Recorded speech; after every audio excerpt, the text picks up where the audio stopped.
Putri Delina syok disalahkan karena Natalie Holzer gugat cerai Sule, merasa berusaha mendekat. Putri Delina bimbang karena disalahkan karena Natalie Holzer menggugat cerai Sule.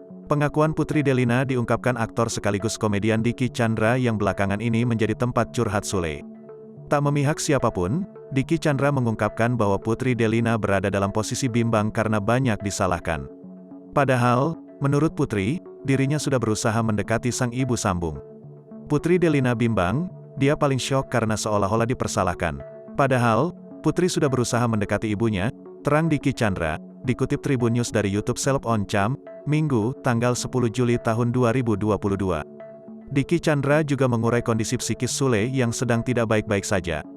Hal itu yang membuat Sule akhirnya bungkam karena takut salah bicara. Sule kondisi psikisnya sedang tidak baik sekarang. Yang dikhawatirkan Sule emosi, atau salah ngomong, tukasnya.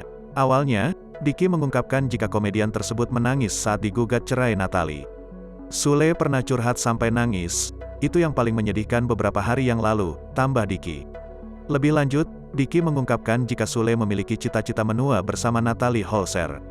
Sule punya cita-cita, ingin tua bersama Natalie, harapan dia itu Natalie, dia menyesali apa yang sudah terjadi di masa lalu, dia sangat terpukul, imbuhnya. Tangis Sule pun pecah membayangkan masa depannya tanpa anak-anaknya dan seorang pendamping. Saya nanti tua akan ditinggalkan oleh Putri, Iki sama istrinya, saya sama siapa kecuali sama Natalie, cerita Dicky menirukan perkataan Sule. Menurut Dicky, Sule rupanya sangat bersyukur menikahi Natalie. Ia merasa Natalie adalah anugerah terindah dalam hidupnya. Buat Sule, Natalie itu suatu anugerah yang luar biasa. Masih muda, cantik, netizen suka, sampai dia berhijab, mualaf, hapus tato, anak-anak senang, tukas Dicky. Dicky menyebut bahwa Natalie dan Sule saat ini tengah mengubah diri menjadi lebih baik satu sama lain. Sebetulnya kedua-duanya sedang berusaha memperbaiki diri untuk bisa satu, tutup Dicky Chandra.